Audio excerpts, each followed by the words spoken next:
The morning of April 20th, 1999, began like any other spring day in Littleton, Colorado. The air was cool and bright, and students slowly filled the parking lot of Columbine High School, laughing, talking, and moving toward their classes as the school day began. Few of them noticed two teenagers arriving separately, each carrying more than just books and backpacks. Beneath their quiet appearances were plans that had been forming for months, plans that would soon turn an ordinary school day into one of the most tragic events in American history. Among the students walking through the halls that morning were two seniors, Harris and Dylan Klebold. To many people around them, they seemed like ordinary teenagers. They attended classes, played video games, and spent time on computers. But beneath the surface, both young men were carrying deep anger and resentment toward the world around them. Over time, those feelings grew darker, evolving into a violent plan that neither teachers, parents, nor classmates could fully see. Months before the attack, Harris and Klebold began carefully planning something far more devastating than anyone could imagine. They wrote about their hatred and frustrations in private journals and recorded videos explaining their thoughts. In these recordings, they spoke about wanting to create chaos and destruction. Their goal was not simply to hurt a few people. They dreamed of carrying out an attack so shocking that it would be remembered for years. They began gathering weapons and building homemade explosives. Through friends and illegal purchases, they obtained several firearms, including shotguns and a semi-automatic rifle. At the same time, they experimented with creating bombs using household materials. In their plan, the bombs would cause the greatest destruction. Their idea was simple but terrifying. Plant explosive devices in the school cafeteria during lunch hour, when hundreds of students would be gathered. If the bombs exploded, the damage would be catastrophic. In the weeks leading up to April 20th, they finalized their preparations. They made videotapes that would later be known as the basement tapes, where they talked openly about the attack they were about to carry out. On those tapes, they appeared calm and almost excited, discussing the destruction they believed was coming. To them, it felt like the final act of a story they had been writing in their minds for months.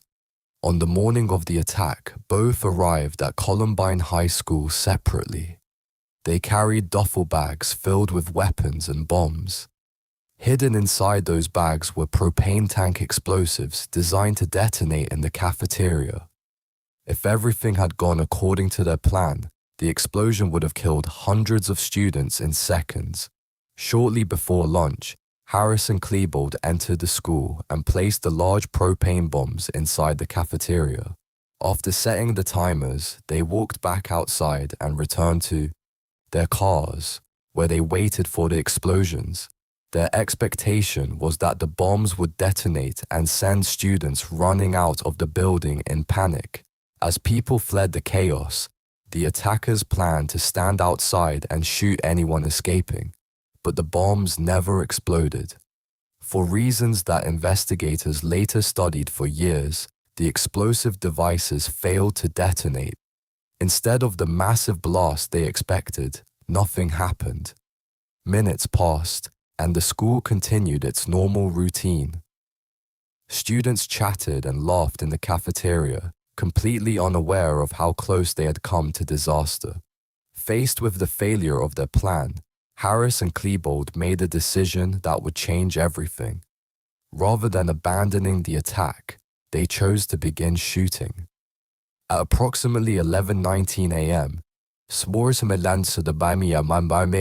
the first shots rang out on the grassy hill outside the school. Students eating lunch outside heard what sounded like fireworks, but the confusion quickly turned to terror as people realized. The sounds were gunshots. The attackers began firing towards students sitting near the west entrance of the school. Panic spread instantly. Teenagers dropped their backpacks and ran for cover.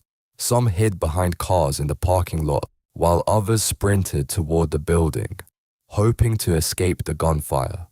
Within moments, several students were wounded, and the quiet school campus erupted into chaos. Witnesses later described seeing Harris and Klebold walking calmly across the lawn, firing their weapons as frightened students ran in every direction. Some students froze in shock, unable to believe what was happening. As the attack continued outside, teachers inside the building began hearing the gunfire. At first, many assumed it was a prank or some kind of disturbance, but within seconds, it became clear that something far more serious was happening. Students rushed through the hallways, shouting warnings. Doors slammed as classrooms locked down. Some teachers pulled students under desks or into storage rooms. Harris and Klebold then moved toward the entrance of the school. As they walked inside, the sound of gunfire echoed through the hallways. The attackers continued moving through the building, occasionally firing their weapons. Many students fled through emergency exits, running across the football field or hiding behind nearby houses. Others remained trapped inside classrooms, listening to the terrifying sounds echoing through the school. Soon, the attackers made their way toward one of the largest rooms in the building, the library. The Columbine Library was filled with students studying, reading, and using computers. When the first sounds of gunfire reached them, confusion spread quickly. The school librarian began urging students to hide under tables and desks. Many students crawled beneath the wooden tables, hoping to stay out of sight. Moments later, Harris and Klebold entered the library. What followed was one of the most horrifying moments of the entire attack. Inside the quiet room, students lay hidden under desks, trembling in fear. The attackers walked through the rows of tables, sometimes shouting, sometimes laughing, and sometimes firing their weapons. The silence of the library was broken again and again by gunshots. Students who survived later recalled the overwhelming fear of those minutes. Many were certain they would not leave the room alive. Some prayed quietly, while others tried not to move or breathe loudly enough to be noticed. During this time, the attackers moved around the library, occasionally reloading their weapons and firing at desks where students were hiding. Some students managed to escape by climbing out of the library windows and dropping to the ground outside. The attack inside the library lasted several terrifying minutes. When it was over, the room was filled with silence, broken only by the sounds of alarms and distant sirens approaching the school. Outside, the first police officers had begun arriving.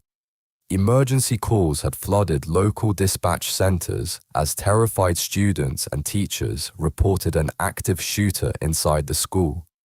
Police quickly surrounded the campus, unsure how many attackers were inside or what weapons they had. Meanwhile, inside the school, Harris and Klebold continued walking through the hallways. At times they fired randomly, and at other moments they appeared uncertain about what to do next. They returned to the cafeteria, where their original bombs had been planted earlier that morning.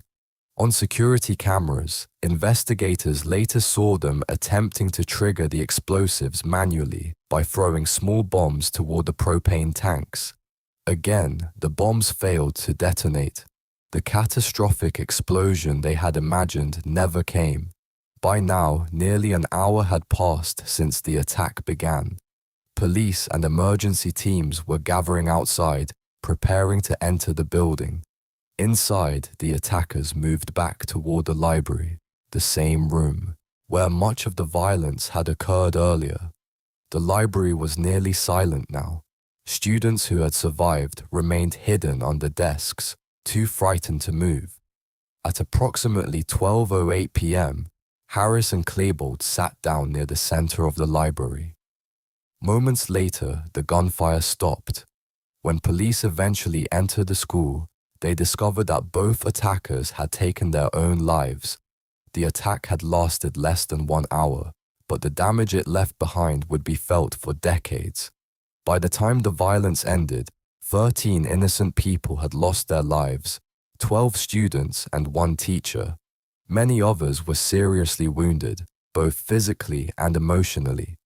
Outside the school, hundreds of terrified students gathered as parents rushed to the area searching for their children. Emergency vehicles lined the streets as helicopters circled overhead. News of the tragedy spread rapidly across the country. Within hours, television networks interrupted regular programming to report the shocking event unfolding in Littleton. Across the United States, people watched in disbelief as images of frightened students escaping the school filled television screens. In the days that followed, investigators worked tirelessly to understand what had happened. Police searched the homes of the attackers and discovered journals, videotapes, and bomb-making materials.